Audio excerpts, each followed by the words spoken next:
Olá, eu sou Liboni e eu sou diletante profissional. Nesse vídeo eu quero falar sobre Preacher, a história em quadrinho. Tá rolando a série, eu vou fazer um outro vídeo sobre a série.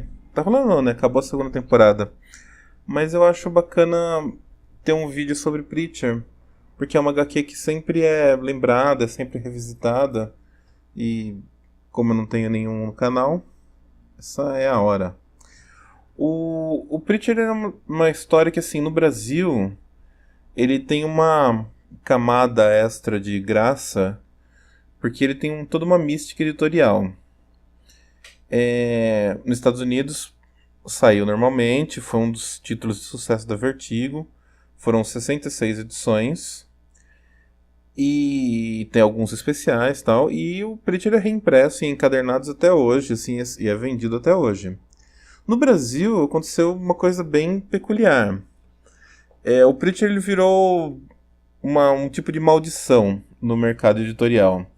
Todo mundo falava que era a maldição do Preacher, porque a editora que pegava e começava a publicar o Preacher fechava.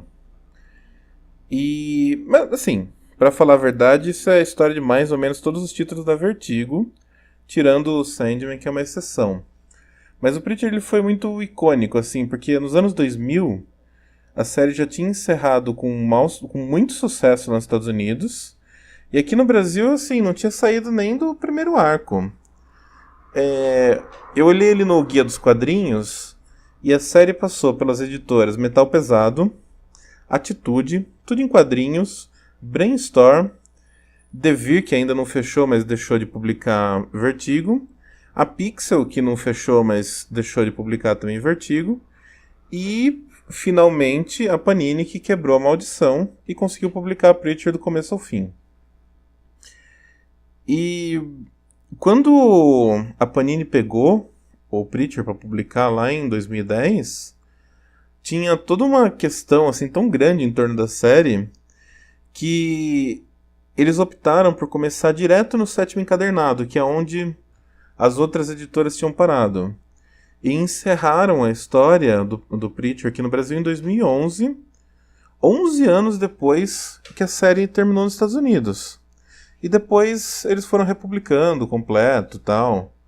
E, assim, o Preacher ele virou um desses exemplos assim, categóricos de como é tortuoso ler quadrinhos no Brasil.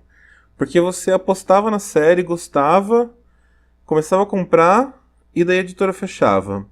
Daí você gastava uma grana na republicação que vendia pouco porque ninguém queria comprar a republicação, pessoas queriam material novo. E o material novo nunca chegava, porque a editora ela não conseguia formar um público e ficava aquela coisa do vende mais porque é fresquinho porque vende mais. Porque toda editora queria começar do começo e o leitor queria começar do fim, porque era onde ele estava interessado e não vendia e não prosseguia porque não vendia, até que a Panini fez a coisa mais sensata, né, que era começar do fim. Mas assim, sobre a história em si, pra mim o Preacher ele sempre teve um complicador que é a arte do Steve Dillon. Aí no vídeo vocês estão vendo todas as capas do Preacher. As capas elas são feitas por um artista chamado Glenn Fabry. Ele é um artista inglês, assim, sensacional. E as capas são espetaculares. Então vocês vão ver aí até o final do vídeo 66 capas. Só que, ao contrário do Glenn Fabry, que é esse artista realistão, assim, bem interessante, o Steve Dillon ele tem um desenho assim que é muito duro, não tem dinâmica, ele trabalha assim com os perfis chapados, dá muito close. E o resultado narrativo assim de tudo que ele faz, pra mim sempre é meio duro, meio sem graça. Então, mesmo com tanta gente falando que Preacher era bom, eu não tinha tanta vontade de ler. Mas daí um dia eu peguei e li do começo ao fim e, puta, é uma puta história realmente boa. Né, o bom de já ser uma história encerrada, né, de ser uma história relativamente curta, 66 edições, é isso, você pode pegar, ler do começo ao fim, você não quer parar porque tem muito gancho, E tem muitos conceitos interessantes. O tema central ele é bem curioso, né? Que é a busca aí do pastor Jesse Custer por Deus, para fazer ele responder por ter abandonado a humanidade. E, assim, o grande lance do Preacher, na verdade, é que é uma grande história de amor. O Jesse ele recebe ali no corpo dele essa entidade, que é o Gênesis, que é o filho de um anjo e um demônio, e isso lhe dá o poder do que se chama voz de Deus. Tudo que o Jesse fala se torna uma ordem e as pessoas têm que atender ao que ele fala. E esse poder é tão grande que, teoricamente, ele pode subjugar o próprio Deus. Esse seria o motivo, inclusive, de Deus ter abandonado o céu nesse momento. E, além do poder, o Jesse ele recebe um conhecimento do que aconteceu no céu, do papel de Deus nos eventos na Terra, e ele passa a viajar pelos Estados Unidos tentando achar o criador ali de tudo. Uma coisa interessante é como eles começam, né? Eles partem ali nessa busca, ele, a Tulip e o vampiro Cassidy. Eles partem nessa busca, assim, começam pelo Texas. A Tulip até fala, mas por que pelo Texas? E o Jesse fala, a gente tem que começar por algum lugar, o Texas é um lugar tão bom quanto qualquer outro. E eles vão seguindo meio que aleatoriamente, não é uma busca assim, sabe, uma caçada de pistas e essas coisas. E além dessa narrativa que é interessante, né? Todas essas narrativas que tem Deus, anjo, demônio, personagem, elas são legais, né? Mas o grande trunfo do Preacher são uns personagens bem curiosos e é uma coisa assim bem típica do Garth Ennis, que é o roteirista, que são as situações bizarras. E assim, nem tô falando do Cassidy, que usa ali os poderes dele de vampiro de uma forma bem diferente, ou dos Santos dos Assassinos, que é um personagem bacana, porque eles são personagens praticamente principais. Mas tem dentro da história uns coadjuvantezinhos pequenos, antagonistas, às vezes, como o King Canon, que é excepcional, assim, então o arco dele é o meu preferido ali na história. O Allfather, eu não lembro aqui no Brasil, acho que não sei se era pai de todos, que é o líder daquele grupo todo de branco ali que fica caçando o Preacher. Tem dois personagens que são excepcionais, que eles são investigadores sexuais. Tem um ator pornô que ele se envolveu num acidente trágico com um vibrador. E fora o cara de cu, que é, assim, bem peculiar, né?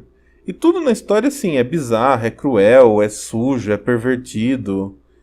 E, assim, eu não acho que, pensando como uma narrativa longa, o Ennis tenha feito um planejamento tão bom, assim, no total dos arcos. Mas, na média, a história é bem, bem legal. Principalmente que ela não cai num comodismo, assim, o Jesse quase não usa a voz de Deus, que seria um poder incrível, né? Ele usa muito pouco durante toda a série. E na maioria das situações ele prefere resolver na porrada mesmo. Então é interessante, assim, o Ennis ele não é um roteirista cômodo no trabalho dele. E mesmo que a arte do Dylan não seja assim, um tipo de coisa que eu gosto, no decorrer da série você se acostuma e assim, parece que a série não faz sentido sem ele, sabe? Parece que Preacher é tanto dele quanto do Ennis, e que é verdade, né? E assim, pode ser que Preacher não seja uma HQ essencial e nem perfeita, assim, e quem sofreu que assim, o pessoal que sofreu pra ler, assim, que queria muito ler, sempre defende Preacher, mas não pode não ser tudo isso, tá? Mas é uma história bem divertida, é uma história inteligente, ela é no mínimo diferente, e isso mantém ela relevante até hoje, mantém a leitura dela é válida e funcional, assim. São 17 anos aí que a história terminou, E ela ainda é atual, é uma HQ que ainda dá pra ler hoje sem nenhuma dificuldade. Enfim, era isso que eu queria falar sobre Preacher. É uma HQ, como eu disse, que eu recomendo, mas deixa aí sua opinião aí nos comentários. Curte o vídeo, compartilha. Se inscreve no canal que logo mais tem o vídeo sobre a série da TV. E eu vou falar um pouquinho das diferenças e semelhanças. Enfim. E é isso. Obrigado por ouvir. Até mais.